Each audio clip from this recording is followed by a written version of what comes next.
Gutes Zeichen und ich denke, wir wollen beginnen.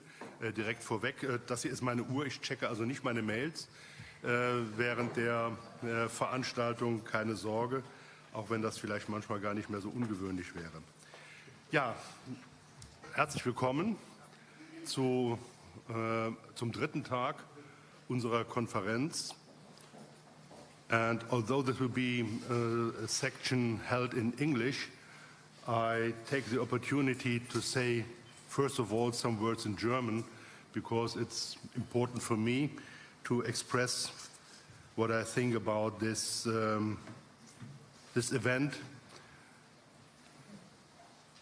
Bei allem Beglücktsein, dass wir, glaube ich, immer wieder jetzt auch miteinander teilen, dass wir nach dem Ende der Pandemie endlich wieder auch in 3D sozusagen miteinander kommunizieren können, gibt es für mich einen zweiten Grund, heute ganz besonders froh zu sein, denn Sie können es vielleicht nachvollziehen, aber es ist ein beglückendes Moment zu erleben, dass ein langjähriges Projekt wirklich ein Ende findet und ein so gutes Ende findet. Wie viele Projekte erleben wir gerade im wissenschaftlichen Bereich und auch in unserem Fach, die nicht so schnell zu einem Ende kommen und manchmal ein Vielfaches der Jahre in Anspruch nehmen. Und wir erleben ja auch schon bei unserem Projekt, dass die 20 Jahre, die den Projektzeitraum ja von den ersten Ideen bis heute übergreifen, sich manche Wandlungen ergeben haben, welche Komplikationen sich für solche Großprojekte ergeben. Ich bin deshalb sehr stolz darauf, dass wir von Seiten des Bundesarchivs, und also mein Name Michael Hollmann und ich vertrete hier das Bundesarchiv, dass wir als Bundesarchiv einen Anteil an dieser Edition haben konnten, an der man, glaube ich, das haben wir auch schon gehört, die ein oder andere Frage noch mal ansetzen kann. Und die Frage, ob damit das letzte Wort gesprochen ist, ist auch gestern schon beantwortet worden. Das wird wahrscheinlich so schnell nicht der Fall sein.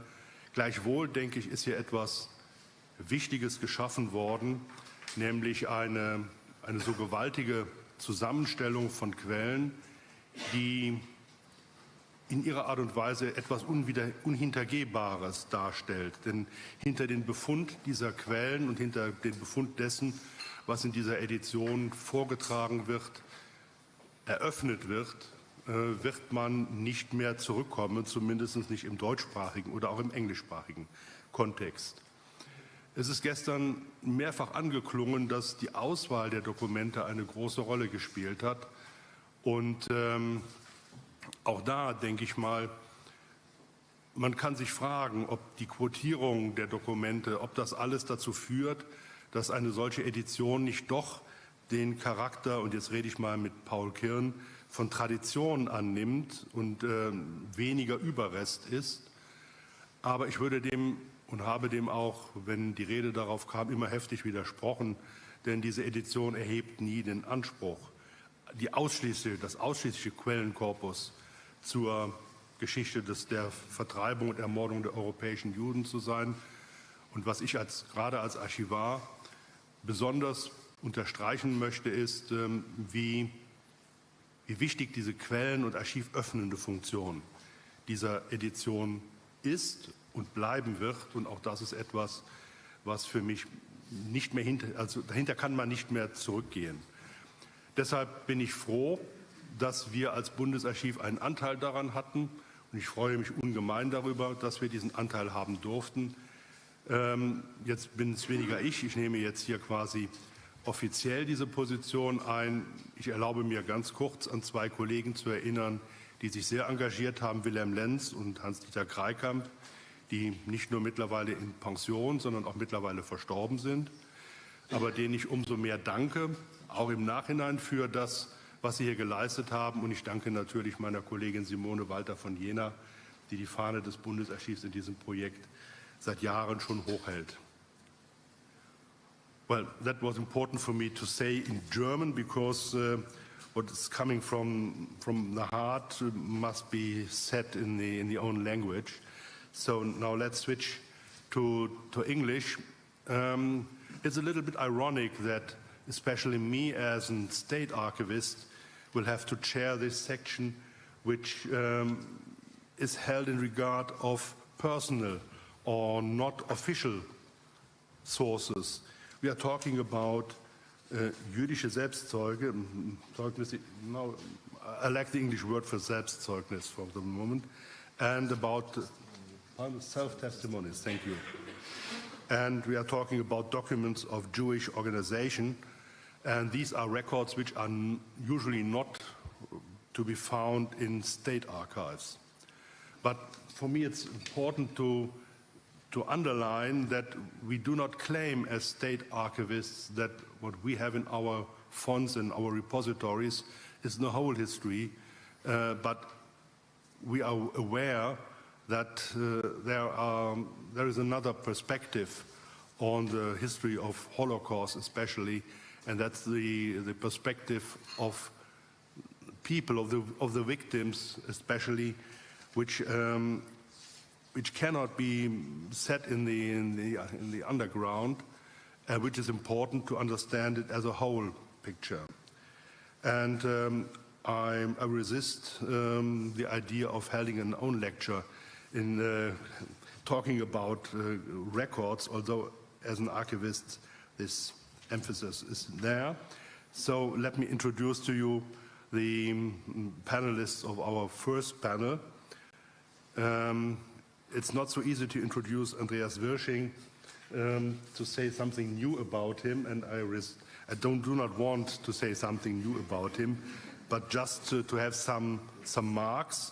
In 1988, he did his dissertation in Erlangen, as I learned that it is to be pronounced correctly.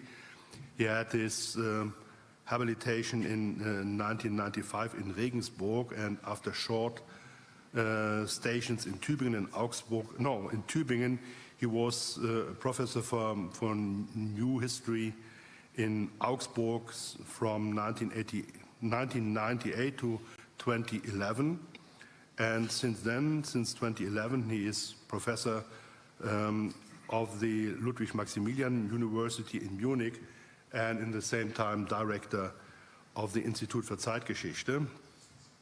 The range of his publications is so wide that I do not dare to say something, just a few words from the English parliamentarism in the early 19th century, about political extremism in Germany and France in the beginning 20th century, the history of the Federal Republic, especially in the 1980 years, and of course Germany and Europe since 1989. All these topics are the topics of his publications, and I do not want to highlight just a single of that. Since 2011, he is also one of the main editors of the VEJ, and I think that's the main reason to have him on this panel here. Our second panelist is Dalia Ofer. Dalia Ofer wrote her dissertation and published it in 1981 about illegal immigration to Palestine 1993 to 1941. The English title is Escaping the Holocaust, and the book was published in 1990. Since 1995 she is associate, and since 2000 she is full professor of Holocaust and Eastern European Studies at the Hebrew University of Jerusalem.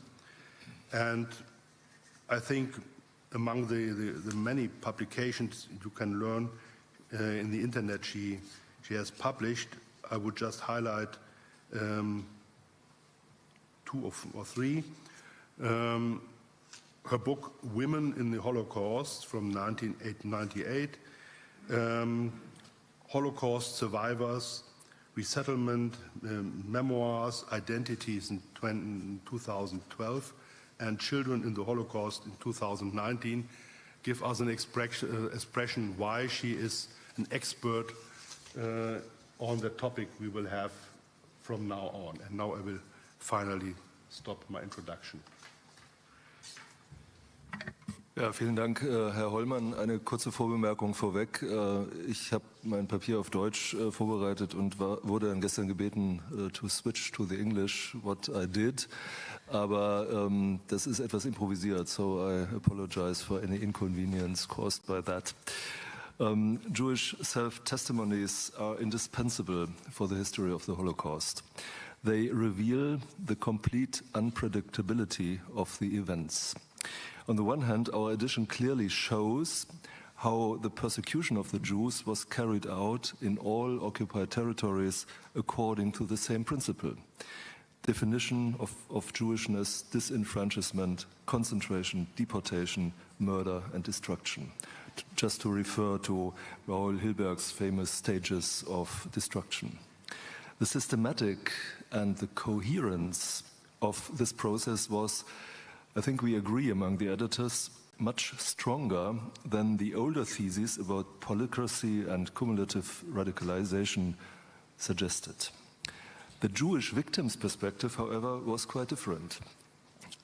It was completely unclear to them what would come next. They simply couldn't know what was going on, what was going to happen. And this unpredictability is a central element in the history of the Holocaust. Without it, the dynamics of the Holocaust simply cannot be understood, in my opinion. And the concomitant feature of unpredictability is, of course, hope. When they were facing immediate threats, it was crucial for the Jews to preserve or even to gain new agency, to remain capable of action without knowing what exactly lay ahead. And a key concept here is hope. Hope is not a capacity for accurate analysis or even forecast. Rather, hope is an attitude and a positive expectation of the future. So for the persecuted Jews, hope could be seen as a last defense of their self. As the famous psychiatrist Viktor Frankl, himself a Holocaust survivor, put it, hope is uncertain. No outcome can be guaranteed, but everything can be taken from a man, but one thing, the last of the human freedoms, to choose one's attitude in any given set of circumstances, to choose one's own way, unquote. That sort of hope and the will to survive is abundantly documented at all stages and levels of the Holocaust, and it's a very important feature in the PMJ. This is an excellent source of that, but of course also other self-testimonies need to be included. The history of the Holocaust, therefore, is to some extent a history of hope from the Jewish perspective, mostly of vain hope, but sometimes hopes of the persecuted Jews were fulfilled. And finally, that needs also to be taken into account, there was also the cynical game of National Socialist henchmen who played with the hope of their victims by conscious deception and camouflage until the end, and so on. I will now concentrate on this concept of hope as a central factor of Jewish self-testimony. From Victor Klemperer, who lived in a so-called mixed marriage, we know the tenacity, even downright desperation, by which he and his wife clung to small and smallest hopes. How they both built a house, even after 1933, under the most adverse conditions, with a garden and soon also with a garage to adequately accommodate the newly acquired second-hand car, before they lost everything again in the spring of 1940. And many Jewish Germans felt the same way as Klemperer did. After the Nuremberg laws of 1935, many Jews still hoped to gain a chance to live and survive, even in their inferior legal position. In fact, the error of those fully assimilated and often baptized Jewish Germans who trusted the legal tradition of their fatherland to the extent that they hoped to be able to continue, even under the restrictions of racial legislation, this hope belongs perhaps to the most tragic aspects of the Holocaust. While the Jewish Rundschau commented in April 1933, quote, "Let us hope that a calmer time will come," Leo Beck, for example, was much more skeptical in June 1933. He said, quote, "Under the present conditions and in case they continue, there is indeed no prospect and psychologically no hope for the German Jewry to find a place of existence in the country." To what extent did Jews understand the dynamics of persecution? What expectations did they have for their own future? What forms of personal coping with the danger did they develop? And what physical and psychological possibilities remain for them to preserve a sort of personal agency? For many Jews, this began with the hope of escaping the very definition of Jewishness. Many of those who were in Germany defined as Mischlinge by the Nuremberg laws sought to free themselves from the cage of racist legislation. They hoped to be spared the stigma of being Jewish and tried to get exemption, sometimes even by applying to Hitler himself. The so-called Volljuden, on the other hand, had no chance whatsoever to escape the National Socialist definition of Jewishness.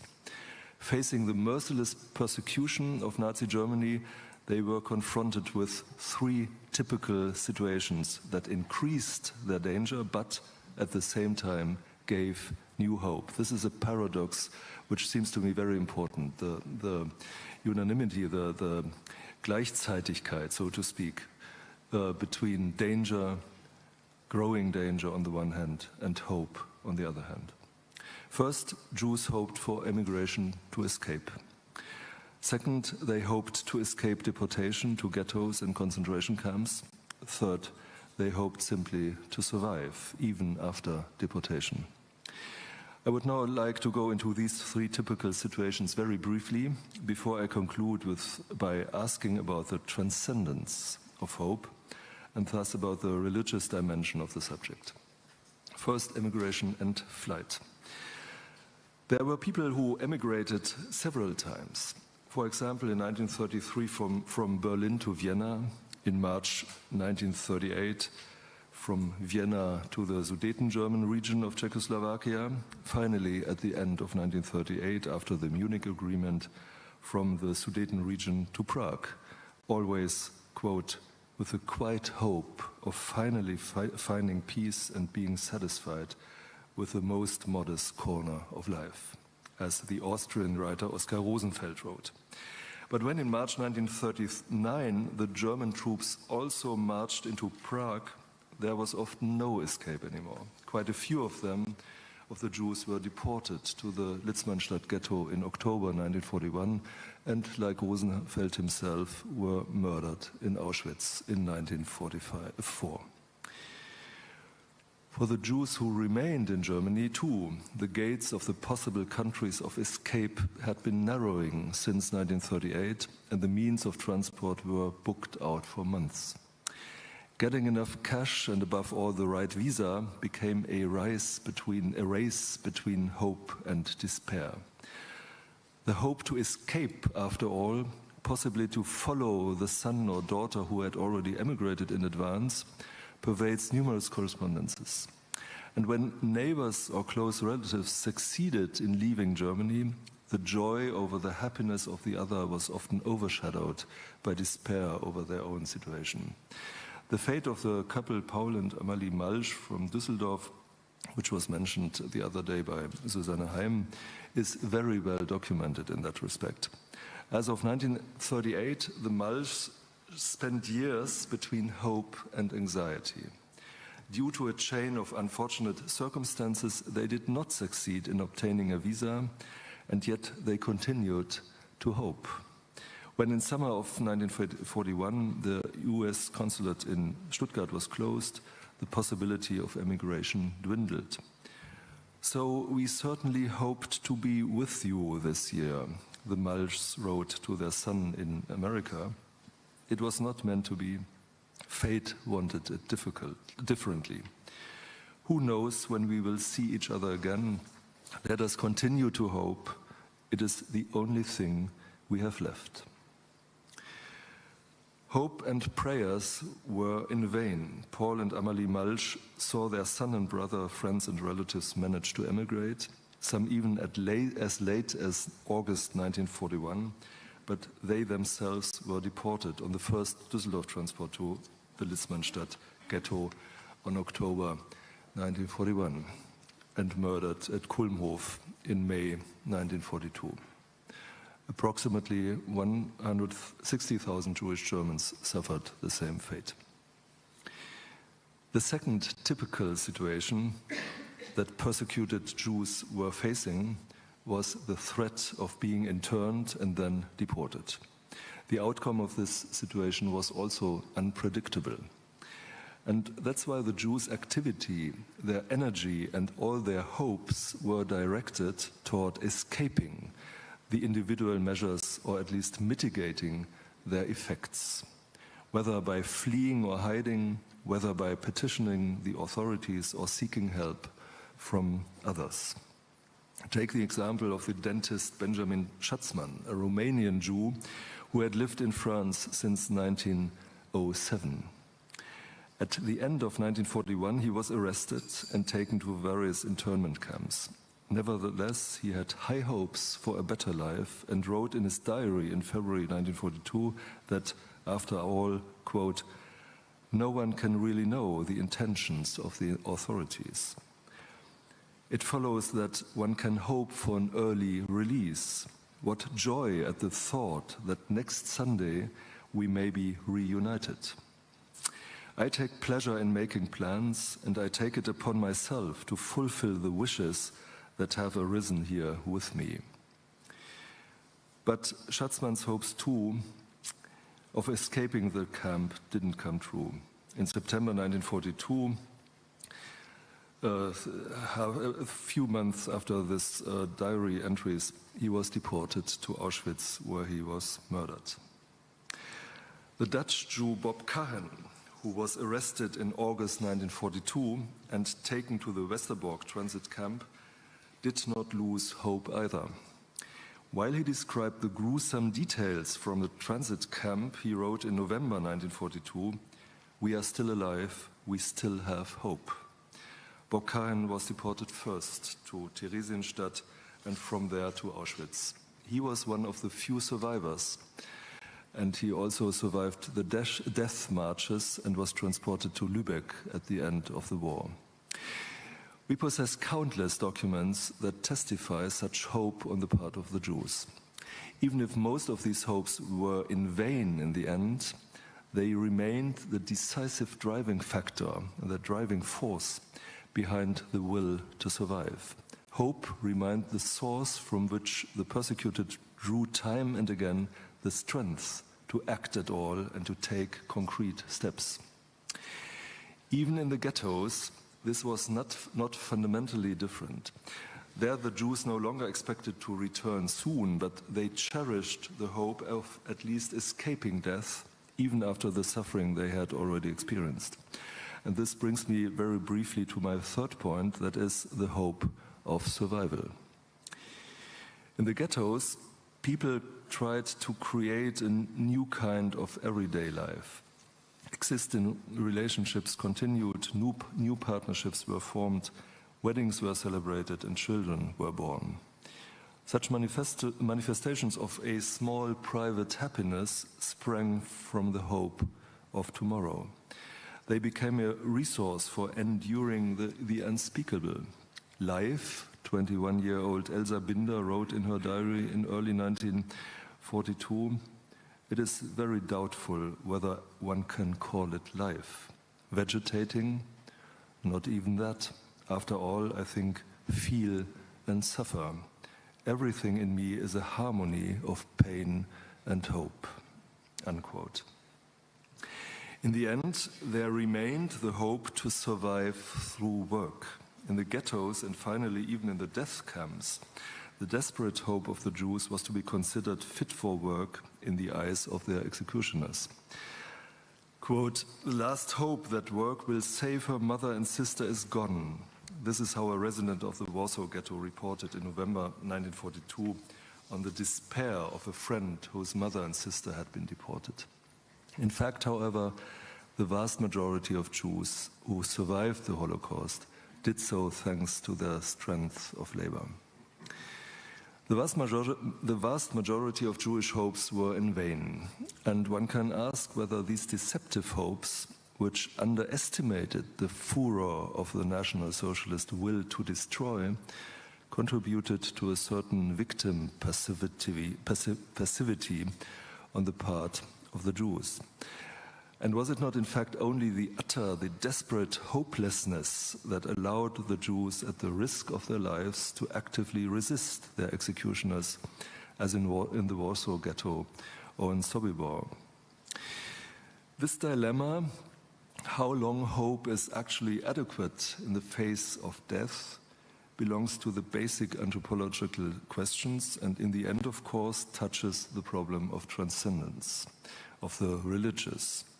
Especially in Jewish theology and in the so often devastating Jewish history, hope plays a central role. Indeed, hope can be evaluated quite generally as a sign of transcendence.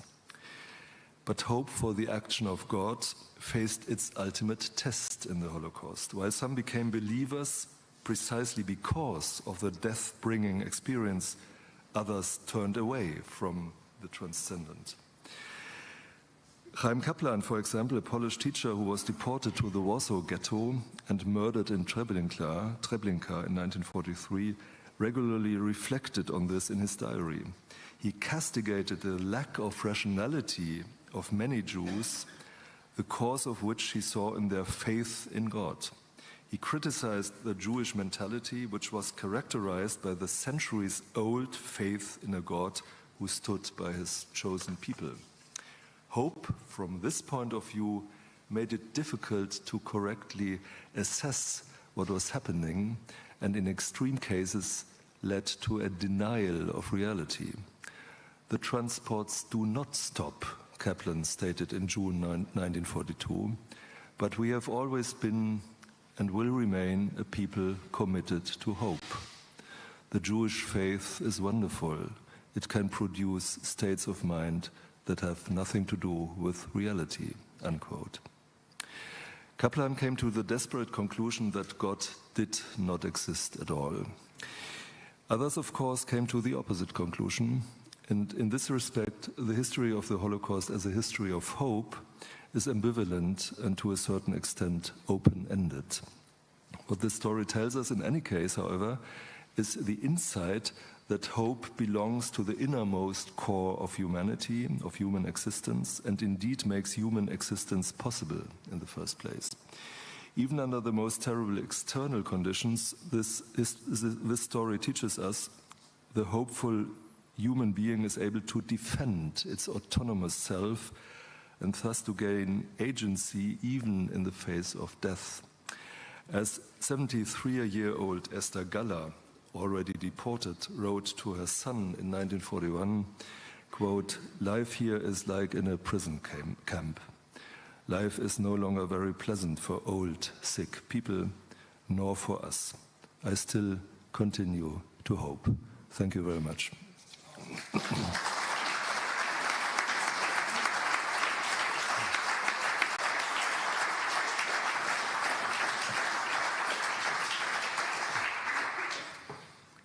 Thank you very much, Mr. Wirsching, for this impressive presentation on so basic human emotions. And yeah, well, no more words. The floor is to you, Mrs. Ofer. Thank you.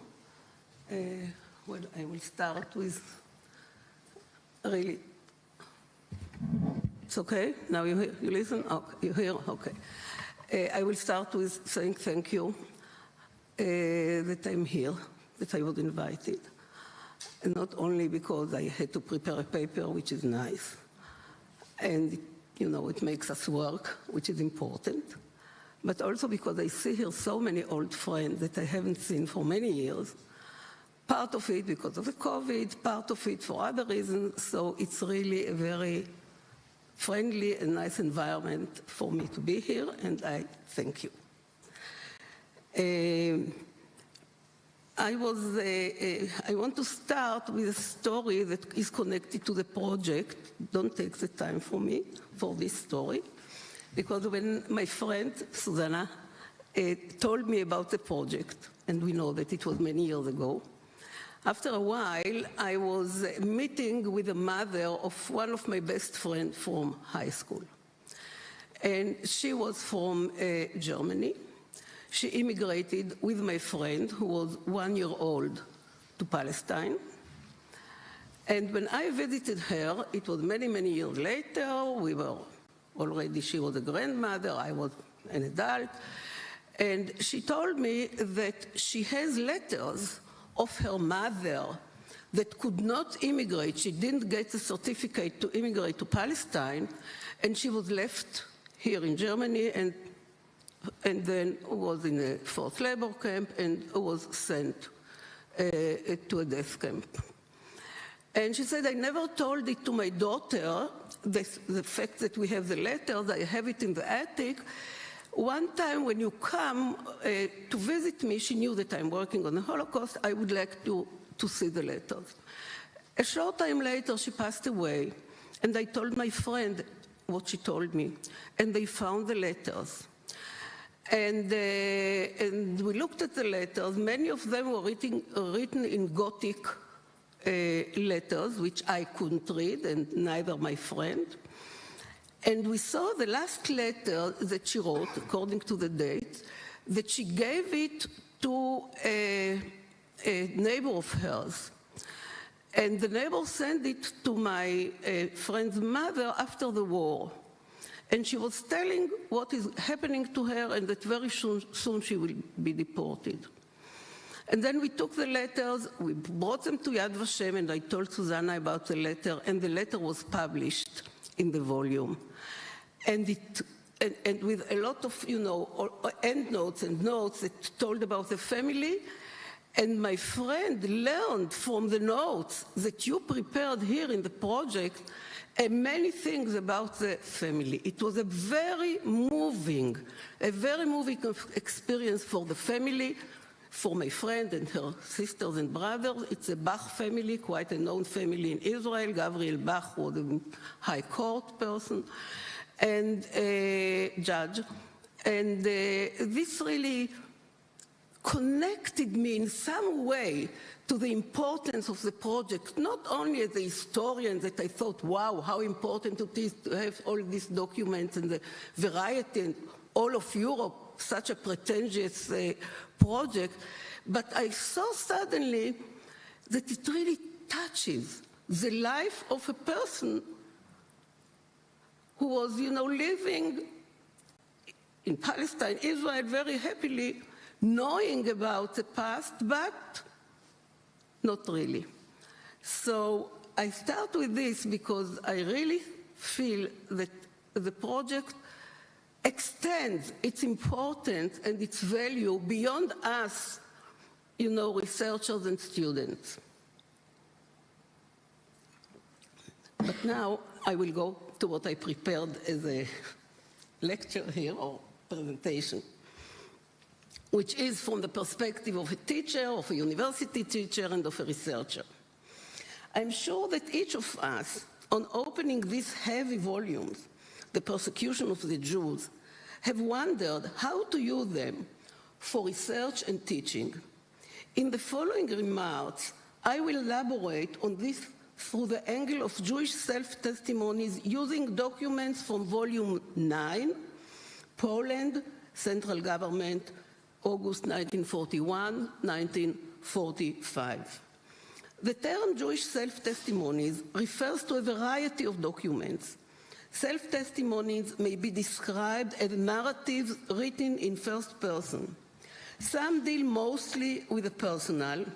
Some integrate the personal with the social milieu, friends and families, and others contribute large parts of the writing to the general public and the community in large. It is often written, this kind of documents, in first-person plural, although it is written by one individual. We also find documents of individual writing in the third person, but this can still be defined as personal due to their content and disposition, and I will include them in my analysis. I will concentrate in this talk on documents written in ghettos and small villages and towns before and during the deportations. I am speaking here from the perspective of a university teacher and a researcher who looks to introduce students to the critical reading of personal documents, presenting the advantages and the risks of concentrating on personal documentation with the aim of developing a methodology that will integrate the personal and the general. My aim is to locate the individual, their thoughts, their mentality within the collective in which they are living with, not losing their specificity when reading and addressing the writings. I will also raise the question of what can we learn about personal documentation when we read the document as a sequence, as a chronological sequence, as it appears in the volume, and we can see that we can gain from it, and it is important from my point of view. Do these published sources, which either precede or follow the personal ones, hinder or assist the students, shifting their minds from the personal to the general? Why the personal? I use personal writings to present students with a challenge of entering the world of a particular individual. I want them to uncover the individual's feeling, thoughts, and conducts, learn about their friends and facts of others. I want them to understand the writer's perspective on the general situation, physical condition, and organization of daily life, how they interpret what happens to them and their surroundings, and even how they relate to the future. They relate to the future, but which might be something that connects to your term of hope, and I will elaborate on this. Through this, I want them to be able to relate to Jews under Nazi occupation first and foremost as regular human beings, just like themselves, who are suddenly confronted with an unprecedented calamity. I also expect students to investigate the attitude and relationship between the individual and the collective, which is a crucial step in understanding Jewish life during the Holocaust. However, to understand the relationship between the individual and the collective, one must contextualize the private within the general. Reading a section of documents in the chronological order can highlight the different perspectives of those that address general and those that address the individual. It may be difficult to imagine the situation while combining formal orders with both Jewish and Nazi reports, or the economic or social situation in the different regions of the general government or any other country. I'm talking about the general government. The writing of individuals reflects their self-understanding and identity, including their views of the community, the youth movement, their places of work, and more. These are subjective accounts, and each writer centers on matter most troubling them. However, we can understand the larger, most general picture once we read a variety of documents that describe diverse situations and demonstrate the evolution of anti-Jewish policy.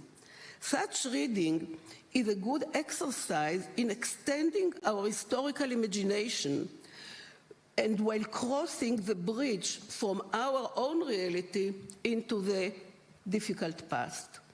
It gives students a broader and more complex understanding of the different places while encouraging an analysis of gender, age, economic status, and more. In my presentation, I will relate to just two documents from the many that I studied, and if there will be a paper, of course, I will include a lot more. The first is a diary of a 17-year-old girl that opens volume 9, as a matter of fact, from Krakow. And the second is a letter of a young man from Lublin. So one document is a diary, and one document is a letter from the two ones that I... Okay. 17-year-old Halina Nelken attended grammar school in Krakow. And from March 1941, she was in the ghetto. In her diary, she describes a walk with children, perhaps her siblings, other children that she worked with, or just neighbors, to a place near the ghetto wall that was not yet completed. She climbed the wall to view the Aryan side. A group of German soldiers were playing football. She enjoyed the open space and the green vegetation around her and described how different it looks and feels in comparison to the bare, crowded ghetto. She wrote about a soldier who was resting on the grass, and this is a quotation that you have here. Not far from me, one of the soldiers were lying on the grass, on the dry grass. The sky was very bright. The setting sun cast a gentle ray on his young, muscular, tanned body. Suddenly, he got up and approached the wall. I felt an urge to jump to the ground, but it somehow, in some seconds, it like cowardly. It's a very interesting word, cowardly, when she's in this situation, watching from the wall. Cowardly things to do. I remained sitting, even when he lifted himself up and sat next to me on the wall and his feet on the Aryan side. He smiled. He had fair hair and light-colored eyes and was the epitome of youth, vitality, and health. Although we didn't exchange a single word, we didn't take our eyes off each other. He sat right next to me, a complete stranger, and yet so close because he was young and not in uniform. He surely wasn't thinking now about the war, race, religion, and all the walls that people have built between each other. In the end, he jumped down nimbly and went off. I looked back he looked back the entire time. Not for a moment did I think it would be any other way.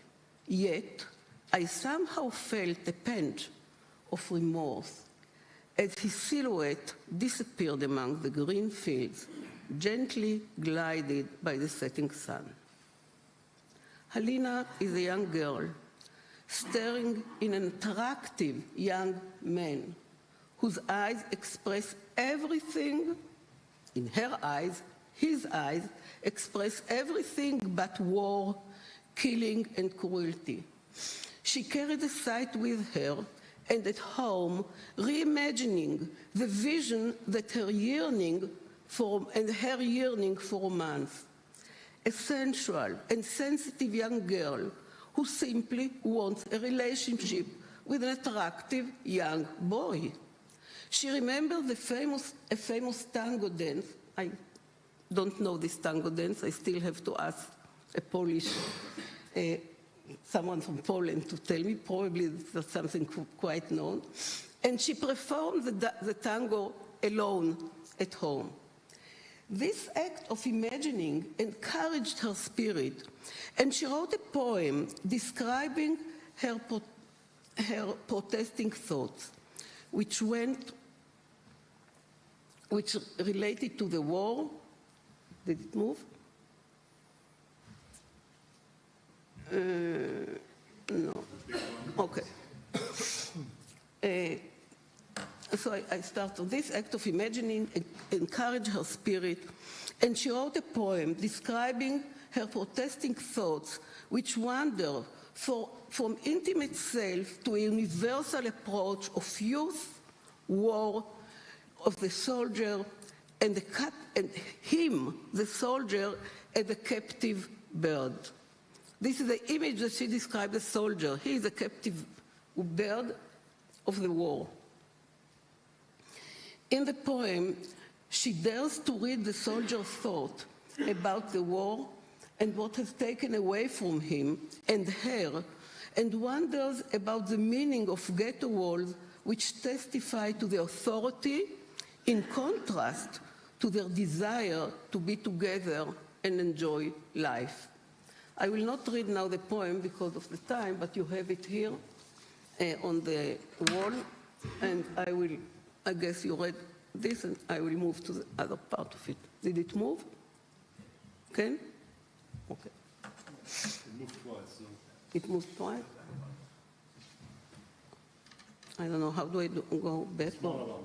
Smaller one. Yes. Okay. I think now it's okay. Okay, I'll move this.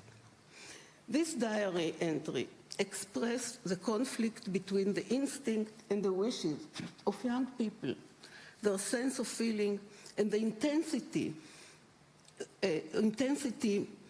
of wishes in life. Nature, love, sex, dancing tango. The most intimate dance is part of her imagination when she is writing the poem. The ghetto density, ugliness, and the suffocation is dominant, as if the feeling of being a prisoner. Her use of this metaphor for both herself and the German soldier stresses both the cruelty of the situation and the universal chaos of war. I will turn now to the second document, which is entirely a different one, place, time, and it is already the deportation. 41 is before the deportation. The second document is a letter of Alexander, describes his desperate situation following 2 weeks of deportation from Lublin.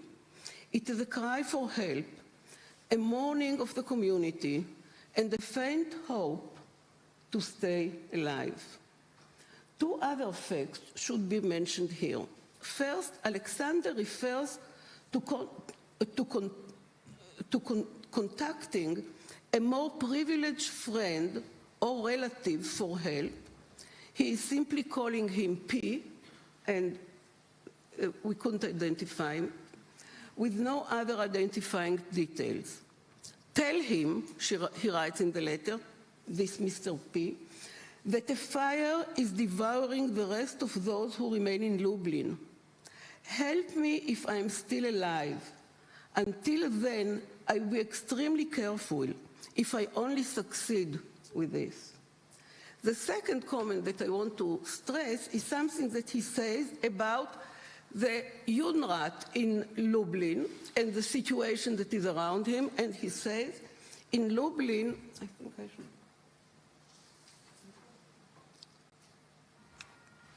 Oh, no, it's too much? No, okay. In Lublin, they are saying that BK, which is the name of one of the Judenrat members, caused all this. He is to blame for the misfortune. And you know that a lot of Jews thought that the Judenrat had a lot of responsibility to what happened. We find it in many writings. The request to contact P demonstrates the assumption, knowledge, or experience in the community that people with means or authority had the ability to assist. The letter also contains general information about the deportation and how the helpless deportees were dragged violently in trains, and some children, adults, and old people separated from their families, barefoot and even naked, thrown into the train or buses or trucks. Alexander reports that he managed to hide with his cousin in the dark cellar for 14 days. They barely survived the 2 weeks, having just some bread and water that a friend supplied, and he lost a lot of weight. Alexander describes going out only because he has no money, and he was hoping that some money might arrive.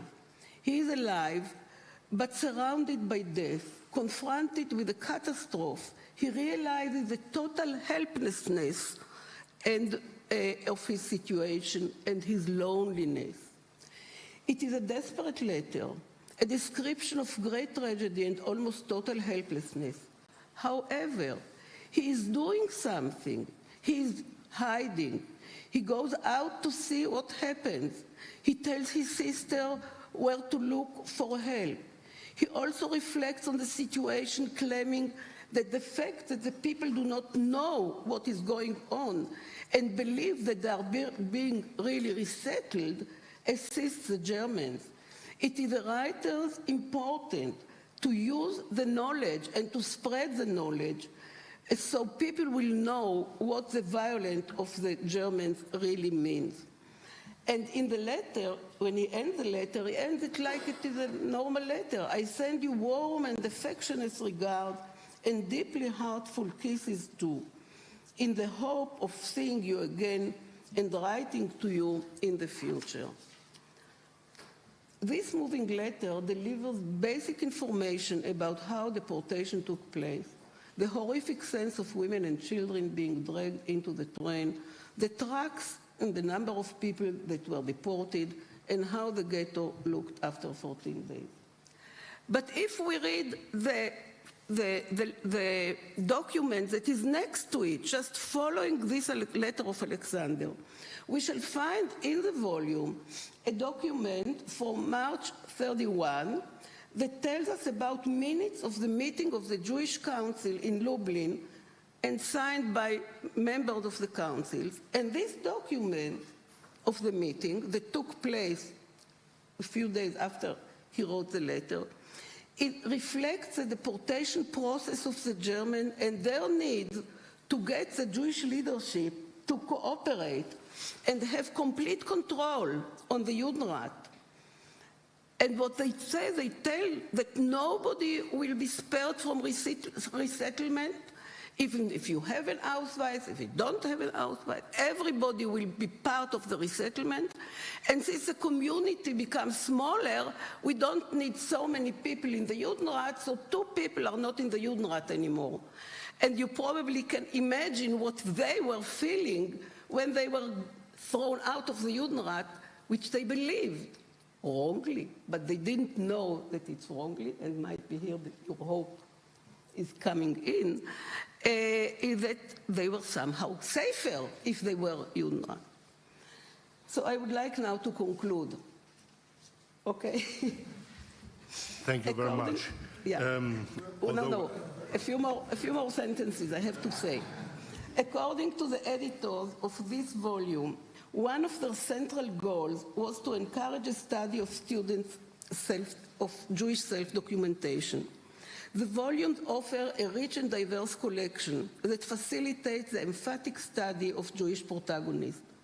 By walking by their footsteps through this text, we can imagine their physical, social, and emotional environment, their hopes and their dreams. We can try to understand the writer's state of mind and relate to them regularly as human beings. They confronted a calamity that lasted for many years, and because the radicalization of the disastrous catastrophe that had to be followed all the time. As human beings in the midst of the reality that deprived them from the daily patterns of life, they searched for the right response while considering practical or less practical actions to survive, often wondering how things had developed to such an extreme and why they developed such an extreme, and unable to find any solace in Jewish historical experience. Mentioned Kaplan that you mentioned before, he writes a lot about it. What could they do to escape the threat of occupation and war? Alongside the sense of energy and vitality, which appears in personal writing, helplessness is dominant. It's a dominant theme once the deportation started. The volume displays a historical philosophy that expresses democratization of historiography. It is not only the leaders, the decision makers, and the intellectuals who are the protagonists of history. Rather, anyone who lived during the era is a legitimate subject of historical study. This approach not only adopts what has been defined as history from the bottom up, but it is also a realization of a broader and more meaningful understanding of the past, a broad humanistic interest that involves self-groups and participants of the events. The ordinary men and women, child and teenager, are the center of analysis. To understand them both and restore their humanity is part of our goal. Finally, a word of caution. The volume presents only select segments of diaries, which are an important source of personal documentation. While this is understandable in such a collection, students who want to concentrate on a specific individual or region should be aware of the limit of such segments and endeavor to access the complete diary. Likewise, the selection of letters, which may be part of a large collection that students may be interested in investigating. For a research student, these selections are a challenge and should arouse the curiosity and prompt the desire to further probe on the protagonist world. Okay, now I'll skip the last part.